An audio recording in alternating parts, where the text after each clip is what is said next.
Every empire in history collapsed following these three financial patterns. The scary part? We're in stage 2 right now.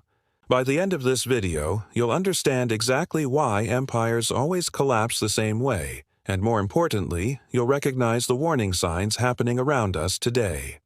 3 patterns: Rome, Spain, Britain, all followed the exact same path to destruction. Pattern 1: they debased their currency. Pattern 2: they drowned in unpayable debt. Pattern 3: their people lost all confidence in the system. And when that final pattern hits, collapse is inevitable. Let me show you how it happened and why it's happening again. Let's start with the Roman Empire, the greatest superpower the ancient world had ever seen. At its peak, Rome controlled 3 continents, 50 million people, and more wealth than any civilization before it. Their currency, the denarius, was entrusted from Britain to Egypt. 100% pure silver. That coin was worth something real. But here's where pattern 1 begins. Currency debasement. In the year 64, AD Emperor Nero had a problem. Wars were expensive, the empire was expanding, soldiers needed to be paid, infrastructure needed to be built, but the treasury was running low. So Nero made a decision that would echo through history. He reduced the silver content in the denarius from 100% to 94%. Just a little bit. No one would notice, right? Wrong. Because once you start, you can't stop. Emperor after emperor continued the debasement. By 100 AD, the denarius was 93% silver.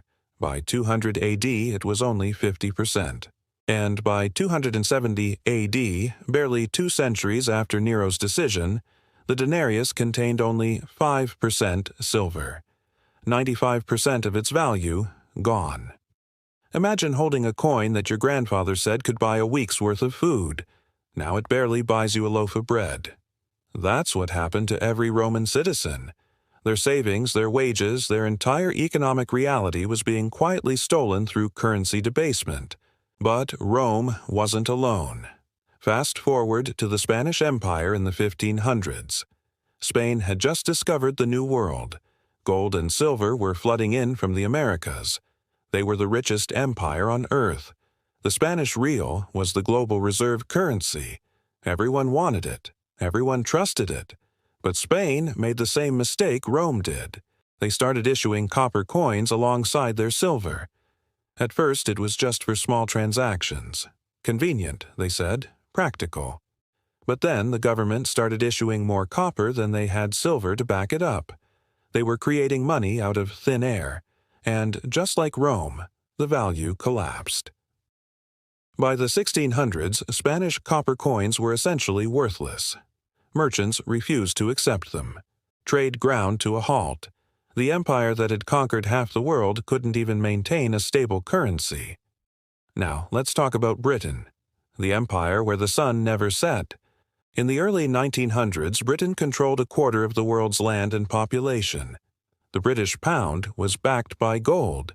It was the most trusted currency on the planet. But 2 world wars changed everything. Britain borrowed massive amounts of money to fund the wars. And after World War II, they made a critical decision. They abandoned the gold standard. The pound was no longer backed by anything real, just government promises. Within decades, the pound lost 70% of its value. The empire crumbled, and by the 1970s, Britain was begging the International Monetary Fund for a bailout. 3 empires, 3 different eras, all destroyed by the same pattern: currency debasement. They all thought they could create money without consequences. They were all wrong. But currency debasement doesn't happen in a vacuum. It's always connected to pattern 2. Unsustainable debt expansion. Let's go back to Rome. Why did Nero debase the currency in the first place? Debt. The empire had expanded too far too fast. They had armies stationed from Scotland to Syria. Every legion needed to be paid. Every road needed to be maintained. Every province needed administration. The costs were astronomical. So Rome borrowed. They borrowed from wealthy citizens. They borrowed from foreign kingdoms. They borrowed from anyone who would lend. And when they couldn't borrow anymore, they debased the currency to pay off the debts with worthless coins. It's the oldest trick in the book. Inflate away your debt. But here's the problem. Debt doesn't just disappear. Someone always pays. In Rome's case, it was the citizens whose savings were destroyed and the soldiers whose wages bought less and less. Spain's debt problem was even worse. Despite all that gold and silver flowing in from the Americas, Spain was constantly broke. Why? Because they were fighting wars on every front.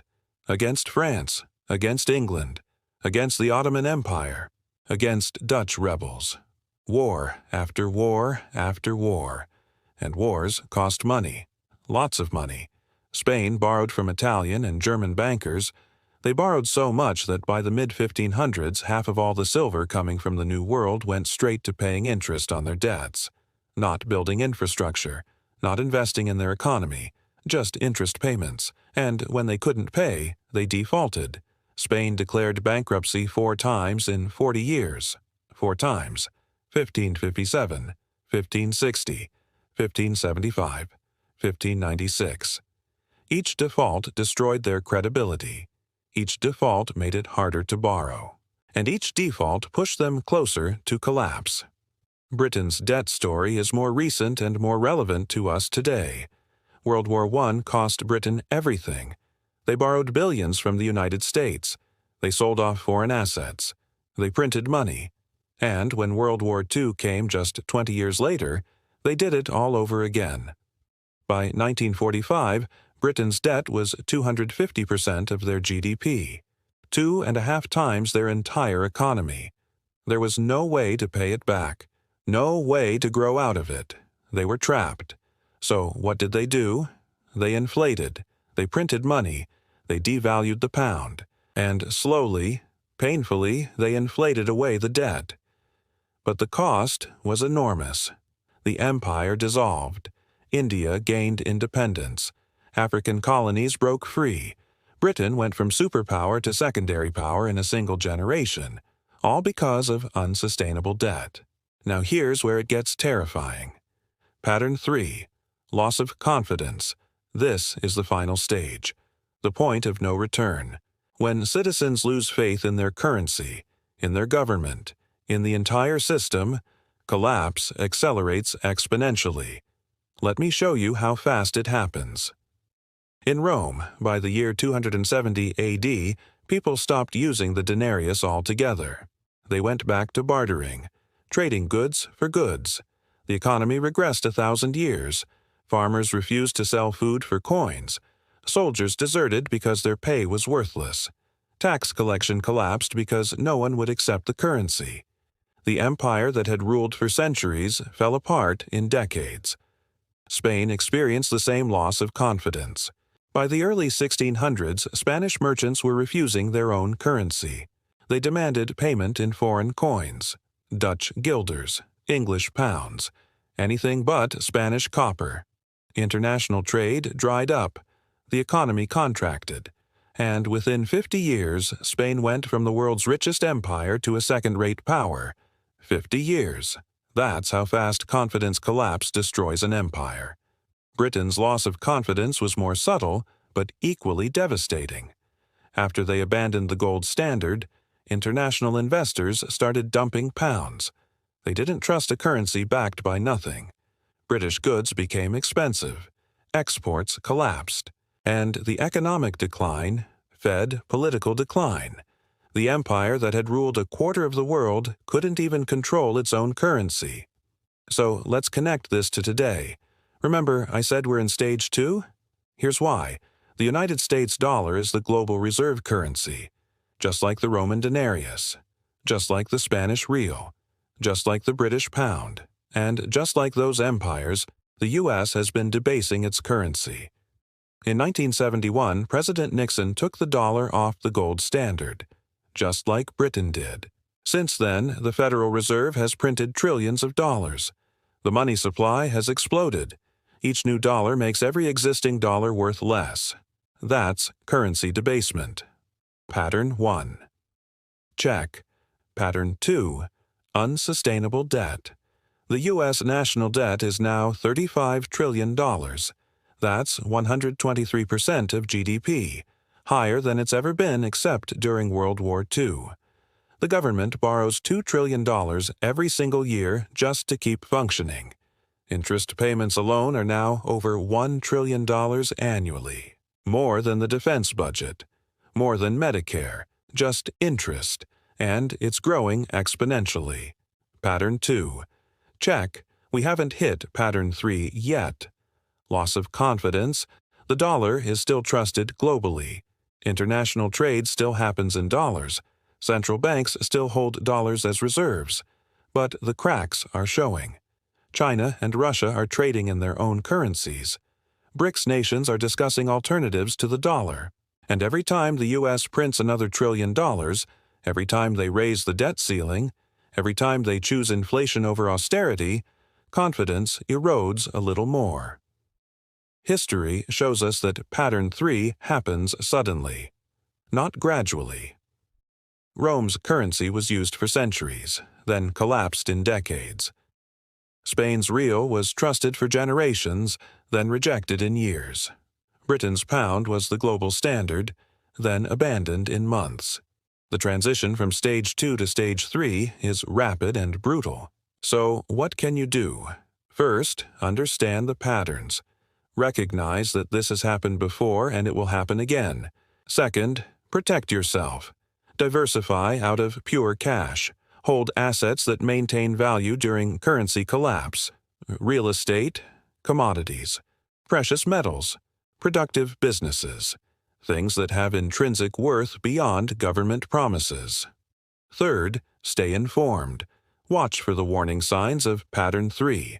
When major trading partners start rejecting the dollar, when inflation accelerates beyond control, when the government loses the ability to borrow. Those are the signals that collapse is imminent. Every empire in history thought they were different. Rome thought their military was invincible. Spain thought their gold would last forever. Britain thought their empire would never end. They were all wrong. The patterns are universal. The timeline might vary, but the outcome is always the same. Currency debasement leads to unsustainable debt, leads to loss of confidence, leads to collapse. We're watching it happen in real time. The question isn't if, it's when. And more importantly, will you be ready? Because the empires fall, but the people who understand the patterns, they survive. They adapt. They thrive in the new world that emerges from the ashes. That's the real lesson of history. Not that empires are invincible, but that informed individuals can navigate even the greatest collapses. If you want to understand more financial mysteries from history and how they connect to today, subscribe to this channel. I analyze one historical pattern every week that's repeating right now. And if you found this valuable, check out my video on why the 2026 crash might be inevitable. The patterns are all there. You just need to know where to look.